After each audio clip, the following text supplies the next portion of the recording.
Hey, I'm Grant with Grant's Game Rex. I spent last week at GAMA Expo in Louisville, Kentucky. GAMA Expo is the trade show for the board game industry, and as a content creator, it's really cool to go to because all the publishers are showing off the games that they have coming out later this year or next year. They're previewing a lot of the games that they're working on and that they're gonna release soon, and so you just get to see literally hundreds of games that are coming out soon. It's I don't know, it just gets you really jazzed to see all the great stuff the board game industry is working on. There's a lot of great games coming out. I can assure you that 2025 will be another great year in the world of board games.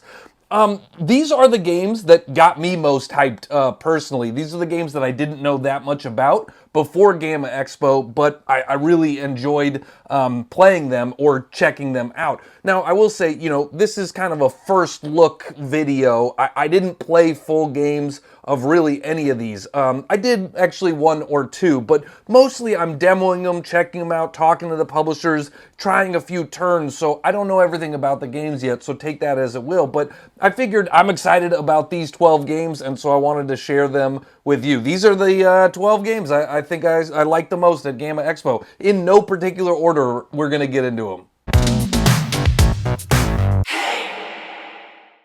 I believe all 12 of these games are 2025 releases, games that will be coming out later this year, but as always, that's subject to change, and I suppose some of them could get pushed into 2026. The first game I'm going to tell you about is Helsing from Fireside Games. This plays 1 to 4 players in 60 to 90 minutes, and it is a medium weight game.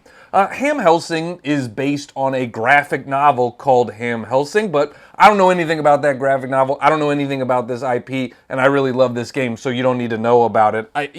I'm sure if you do, that'll be fun. You're like, I remember that character, but you don't have to. It's silly regardless. The game is called Helsing. I think you get the tone. But it's actually a little bit more strategic and a little bit more meaty in its decisions than you might think from that title. The way I've been describing it to people is Helsing is like Horrified if you could level up your characters throughout the game. Like Horrified, it's a cooperative game. You're going to be moving around the board, fighting bad guys, doing cool things out there. There are multiple different bad guys you can fight against, and they have, variable difficulty levels. But the way you level up, it's in a couple different ways you can level up your character. Namely, most importantly, you're going to be buying these transparencies and sliding them into your cards.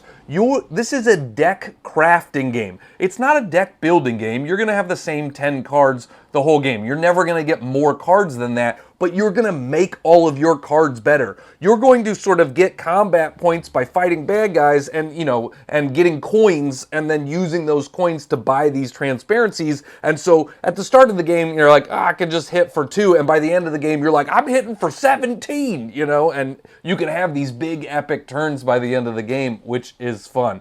You're also going to level up your skills, and those skills are going to get you benefits by the end of the game. So there's just a few different ways to level up your character, and it's that fun cooperative move around the board, figure out how you want to tackle the various bad guys that are out there. I had a great time. I did play a full game of Helsing, and it came down to that we lost by 1 point. Like, we literally needed 1 more damage to do to the bad guy. And that feels like, good game design where I was like, I gotta go, but I want to see what happens right now, sort of thing. So I had a great time. Next up, I want to talk about Enthrone from Smirk and Dagger Games. This is a 2-player only game, plays in 15 to 30 minutes, and it is a, sort of on the edge of light to medium weight game. Enthrone is a game full of intrigue. There are 3 different ways to win the game. Well, let me back up and say it's really cool production-wise. There are these giant miniatures, and you're in the middle of this kind of arena with all of these different miniatures. It feels like you're sort of like in a wizard's lair or something like that, where there's all these cool stone statues that are moving around. You care about one of the figures. Only one of them is going to win you the game. But you can control and manipulate all of them that are out there. So that's cool right there, because you're like, oh, are you moving that? because you want me to think it's you, or is that actually you? Do you actually control that one? You can win the game in one of three ways. Either you can get your character to the center space of the board, or you can capture your opponent's character, or you can eliminate 3 characters that your character cares about. So that's again where you're like, I'm moving one to the center. Is that because that one is the one I control and I'm trying to get it to the center? Or is that one that my character needs eliminated and I'm trying to get you to eliminate it? I'm trying to move it and make you go, oh no, I got to capture that one. And so, there's just, for like a 20, 30-minute game, there's just so much of like, what are you doing? What's happening right now? You're trying to read the other player. You're trying to fake them out, feint, left, go right, all that sort of stuff. It's a really fun kind of hidden role game that plays very quickly. And the production value is incredible on Enthrone. I think it's certainly a game that people are going to walk by and go like, whoa, what's that? That looks cool. I want to try that game, And so if you're looking for a new 2-player game, Enthrone is a good one. Actually, a little bit of the theme of GAMA Expo for me this year was 2-player games. There were a lot of great 2-player games there, and I've included a few of them on my list here. But, if you are looking for 2-player games, this is going to be a great year for you in board games. And it makes sense, so many people nowadays, we have busy lives, and you're like, I can play a game after I put my kid down with my partner. That's the only time I get to play, and so 2-player games are very popular. So the next game I want to talk about is Tag Team from Scorpion Masqué and Hachette. This is a 2-player only game, plays in 10 to 20 minutes, and it is, again, on that sort of edge of light to medium weight game. Scorpion Masqué is, Sky Team was their big game recently, and this is kind of they're putting everything behind this one. This is their new Sky Team. It is an auto battler game, which is a fun way to do things. Essentially, you get some cards and you decide how to set those cards in your deck. But once those decisions have been made, then the round just plays out. You both put your decks down and flip over the card and do whatever the cards say. And then flip over the next card and do whatever the cards say. And attack each other and defend against each other. And, you can't change the order of them once you've set your deck. And there is a bit of a deck building aspect to the game where you're going to get new cards to add to your deck. But you won't lose cards out of your deck. You're just adding to the deck. And so you have seen your opponent's cards before. You have seen them in previous rounds.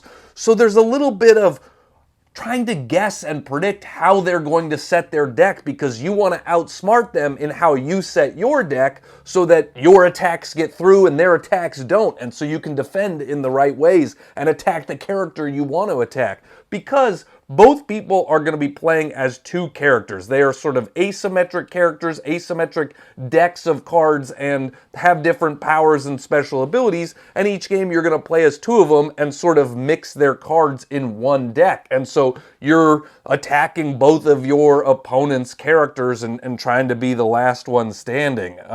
But, I'm somebody that likes player interaction in games. I'm somebody that wants to think about what you're up to just as much as I'm thinking about what I'm up to, and Tag Team is fun for that reason. Again, if you want another 2-player game, Flamecraft Duals is coming out here soon from Cardboard Alchemy. 2 players only, plays in 30 to 40 minutes, and it is that, similar sort of edge of light to medium weight game. This is set in the world of Flamecraft, but you don't have to play. It's a standalone game. You don't have to know Flamecraft to get into Flamecraft Duals. You'll be pulling tokens from a bag and placing them on a shared board. And those tokens are going to represent different dragons. And the different colored dragons are going to allow you to manipulate the board in different ways. Ultimately, you are trying to match patterns on cards for points. If you can get the pattern out there on the shared board, you're going to score a card, get a new card, try to do it again, and have more points by the end of the game. but the different dragons will do different stuff, you know? If you put this type of dragon, you can move something adjacent to it. If you put another dragon, you can fire off a different ability of a different dragon. If you put this one type of dragon, you can draw 3 tokens from the bag and place one. If you put one dragon, you can get a second turn immediately. Things like that. So it's all about, you know, trying to use the powers of the dragons wisely so that you can create patterns on the board. There is just an element of luck and excitement to the game as well, because you're pulling tokens from a bag, and that's always fun to me because you never know what you're going to get. You're like, oh, if I get this one, if I get a red dragon right now, you are toast. And you're like, nah, I didn't get it. You know, or yes, I did get it. And then it's a fun moment. So I like the excitement of Flamecraft Duals, and it'll be coming out soon. Next up, we have Zenith from Playpunk and Flat River Games. This is a 2 or 4 player game, plays in 25 to 35 minutes, and it is a medium weight game. I say 2 or 4 because this is a head-to-head game or a 2v2 game, and that's one of the things that excited me about Zenith is that we don't have a lot of team-based strategy games. You know, there are a decent amount of team-based party games, but I feel like this fills a niche, fills a hole in the hobby, which makes me excited about it because I think, you know, team games are fun. It's fun to have somebody to work together with sometimes at the same time you're working against other people. I like being part of a team. I was a soccer player forever. I miss being part of a team, so I want more team games in the hobby. What you're doing, you know, mechanically in the game is you'll be playing cards and trying to manipulate tokens that are on the board. You're trying to pull these tokens towards you and prevent the other team from pulling tokens towards them. There's also tracks that you can move up, and when you move up tracks, you're going to get various benefits and special abilities. So, you know, you can't do everything. So when do you want to pull a token towards you? When do you want to move up a track? You know, you have to make those decisions.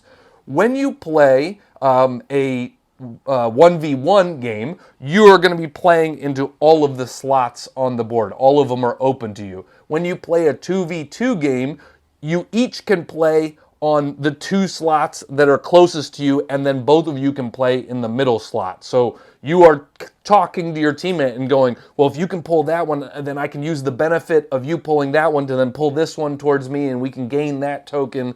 And so there is definitely some working together that needs to be done when you play it in team mode, and I like that. I like that you have to talk and figure it out together. So, you know, it is certainly a conflict-heavy game because there's a real tug of war of pushing and pulling the tokens back and forth, but I don't mind that. Next up, we have Kinfire Council from Incredible Dream Studios. This plays 2 to 6 players in 90 to 120 minutes, and it is a medium plus weight game. It might even, you know, get into heavyweight, but you know, I don't play a lot of heavyweight games, and this one still interested me. I do like medium plus games at times, and so, you know, Kinfire Council is probably right on the top of my own personal weight level, but it seems really cool. I've liked, you know, some of the other games that Incredible Dream Studios have done. They have all of these games that are set in the Kinfire world. You don't need to know the other games, but they do share a bit of a lore and a world and a backstory. I really liked Kinfire Delve, which was a small 1 to 2 player game, and they have released multiple of those. Well, Kinfire Council is their take on a worker placement game set in this world. You will be placing workers out, gaining resources, gaining building benefits, and then using those to build lighthouses. That is ultimately what you're trying to do, is build lighthouses. And a lot of the weight, the complexity of the game comes from there's just a ton of options of things you can do. The stuff you're doing isn't hard. You know, the worker placement aspect isn't difficult. There's just a lot of different benefits and different spots you can send your workers, so that's where the complexity comes in. You will, they're also, one of the things that made me, sort of stand out about the game, that made me interested in the game, is you're going to be scoring points as you're doing things, but there's also cultists out there that are blocking spots from you, that are hindering your progress during the game, and the cultists can gain their own points during the game. And so it is possible that nobody wins, that the cultists win, because they have messed things up, they have scored points during the game. And in that case, then only the person with the sort of most influence in the cultists, they call them the cult conspirator, only that person would win in that case, which is a fun aspect of a game because, if you're an hour into the game and you're like, I'm so far behind, I'm never going to win this. Well, now you have a way to do stuff. You have a way to sort of stay involved, to stay invested. You're like, okay, I'm going to start making sure the cultists do well and up my influence in cultists, and I'm going to win the game that way because I couldn't figure out how to win the other way, so I'm going to figure out how to win this way. And, that is cool. That keeps everybody invested the whole time. There's also an element of voting in the game, which is interesting. It adds a social aspect to a worker placement game. You will be voting on important city policies, and you're gonna vote on arresting cultists and dispatching your seeker to thwart threats looming over the final bastion of civilization. And so, yeah, it's a worker placement game with maybe a little bit more of a social aspect to it. Good Games Publishing is releasing 12 Rivers. This originally came out in Taiwan a few years ago, so if you look up the BGG page, it notes it's from 2022, but I don't think it ever really came out to North America, and Good Games is doing that soon. Plays 2 to 4 players in 45 to 75 minutes, and it is a medium weight game, but on the lower end of medium weight game. This is all about the production value and the look and from a production value standpoint, this was one of the standouts of the convention. It just looks so cool. The art, the color scheme, and it's got a giant marble run, and that's always fun. I mean, I watch those videos on my Instagram feed all the time. You go into my for you stuff, and there's a lot of marble runs in there because it's always fun to bet on who's gonna win. So the way that 12 Rivers works is that there are 12 spots for marbles, and they all sort of feed down to a central spot. So you can spend a bunch of resources to put your little player piece up at the top of a river section if you want. Or you can spend many less resources to put it lower down, to put it downstream on the river. As you go up higher, you're going to guarantee that you get a specific marble that you might need. And various marbles, there's different colors that are going to give you different amounts of points and do different things for you. And so if you really need a specific color, you can spend a bunch of resources and go up to the top of a stream. And if you're okay with not getting a specific color, put your player piece, put your little dam further downstream, and hopefully something will make it to you. And so it is about figuring out what you need and how you're going to get it. And there's that fun gamble aspect, is you're like, I don't think anybody else is going for that color, so maybe I'm going to put it right here, but then somebody could come along and swoop in and steal that marble from you.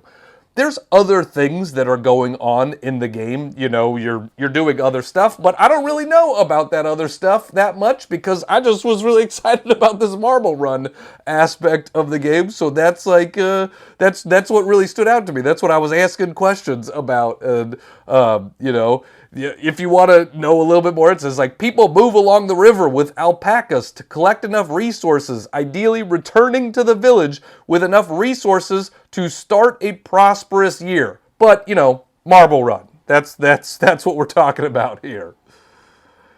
Next up, Level 99 Games is releasing the game Spooktacular.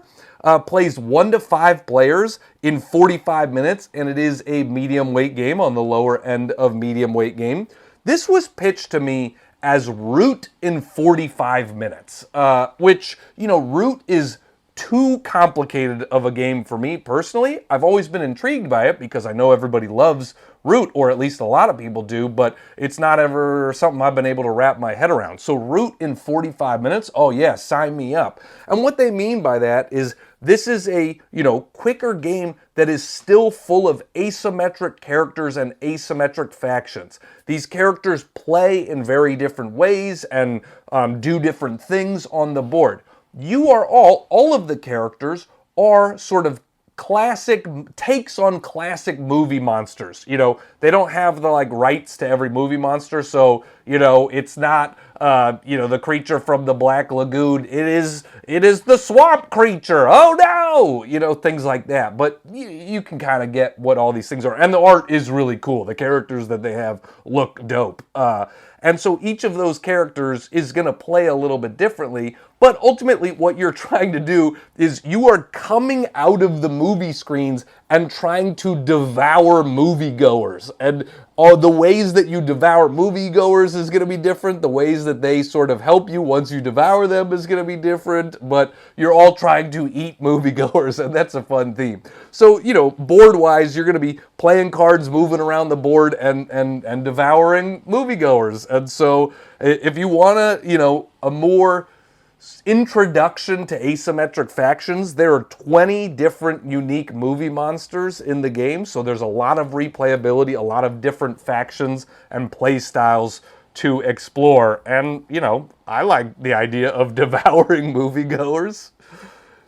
Devir is releasing the game Red Carpet. This plays 2 to 4 players in 30 to 45 minutes, and it is a medium weight game. If you saw the game Picture Perfect a few years ago, Red Carpet is a little bit reminiscent of that in that you have these standees of different characters and you are trying to take photos of those characters. But in this scenario, they're walking down a red carpet and you are a photographer on either side of the red carpet trying to get the best photo. And so you're going to be moving your camera from side to side. You're going to be changing your angles. You're going to be calling out to a celebrity and trying to get them to turn around and look at you instead of looking at the other side of the board. You're going to try to catch glimpses of other celebrities in the background because that makes your photo more valuable. And one of the cool things of the game is there are stands where you actually put your phone, your camera, on these stands, and then you can see what the photo is that you're taking, and you can literally move your camera along the side of the board to see the photo that you are about to snap. And, what a great use of the technology that we already all have in our pockets. And it feels like cool production value to be like, oh, wow, look at, we're actually taking real photos right now and stuff. So, yeah, that just, that made me more happy than I thought it was going to. Just using my camera phone in a game, it's fun. So if you want to be like a red carpet photographer, then check out Red Carpet from Devir. Trick or Treat Studios is releasing the game Dark Pact. This plays 1 to 4 players in 30 to 90 minutes, and it is a medium weight game. Dark Pact is a deck building game that's sort of filled with occult stuff, right? You might get that with Dark Pact. Trick or Treat Studios is good at doing these sort of, kind of spooky horror themed games, and so this is going to fit right in that line. There's a couple of things that caught my attention about Dark Pact. There are 13 unique victory conditions in the game. There's a ton of different ways to win the game, and they're all kind of like doubling down on something. You might get this card in your hand, and it's like, you win if you get 20 of these one things, and then you're like, oh man, I'm gonna go for it. That sort of thing. Like, it's hard to win in particular ways, but you're gonna like double down on going for a specific thing.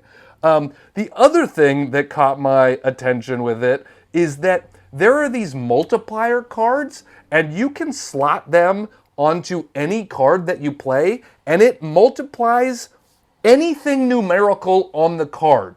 So that card was about to get you 2 actions. Well, now it's getting you 4 actions. That card was getting you 10 money. Now it's getting you 20 money. You know, it can literally double or multiply. There might be other multiply numbers. I saw a 2 when I was checking the game out, so that's why 2's in my brain.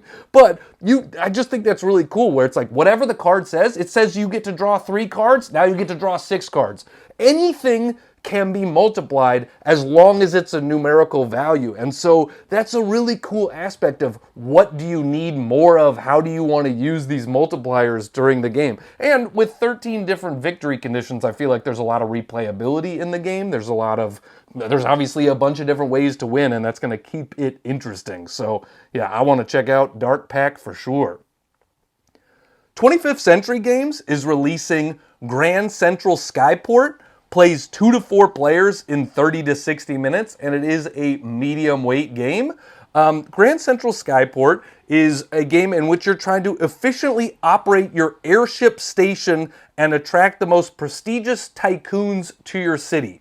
Mechanically, there is a rondel, and you are moving around the rondel and using it to gain cards, stopping at spots along the rondel to gain cards. Those cards are going to affect how the cards sit in your tableau. You are going to be putting cards in a tableau, and there's a color matching aspect to it. You will have these, in your city, you'll have these color things, and you're trying to get the same color attached to that same sort of, airship station in order to score points. And so when you take a new card, it might say like, swap this card with an orange card. Oh, boom. Well, this card was one I needed next to this one to score points for it. And so you're just kind of puzzling out your tableau throughout the game. You are puzzling how things are going to sit next to each other, and you're trying to move stuff around and slot stuff in and optimize their placement for scoring points. You can also get these tycoons into your city, and the tycoons are going to score additional points. They're going to get you special abilities. They're going to sort of, help you along the way. And so if you like puzzly games, this is all about sort of influencing your tableau to puzzle it out into the right positions of cards. So yeah, sounds fun to me. And the last game I want to talk about, of the best games that I saw at GAMA Expo, is the game Solar Gardens. This is from Darrington Press. It plays 2 to 5 players in 30 to 45 minutes, and it is a medium weight game. My friend Danielle Standring, who you might know, who's a great content creator, called this a game-ass game, and I think that really kind of nails it. Like, Solar Gardens doesn't feel like it's breaking the mold at all. It just feels like it's doing everything really well. It just feels like kind of a classic game where you're like, yeah, this is just a game. This is a board game, It is a tile laying game, so if you are a fan of tile laying games, you might like it for that reason. You're going to be playing tiles into your own area to build solar farms, windmill systems, water filters, central hubs. One of the things I like about the game is I was an environmental science major when I was in college, and this game really hits on themes like sustainability, innovation, and community. And so, it's encouraging players to harness renewable energy to create tranquil garden environments. So again, it's just like it comes together really nicely and it feels good. It's a tile laying game that feels good for sure. So those are 12 amazing games from GAMA Expo that I'm really excited to come out. Keep an eye out for a lot of these games. They're going to be coming out later this year, and so I hope you're excited about them too. I think all of these are going to be fun, and I can't wait to play all of them. So thank you so much for joining me. I'm Grant with Grant's Game Rex. I hope you're having fun playing games out there.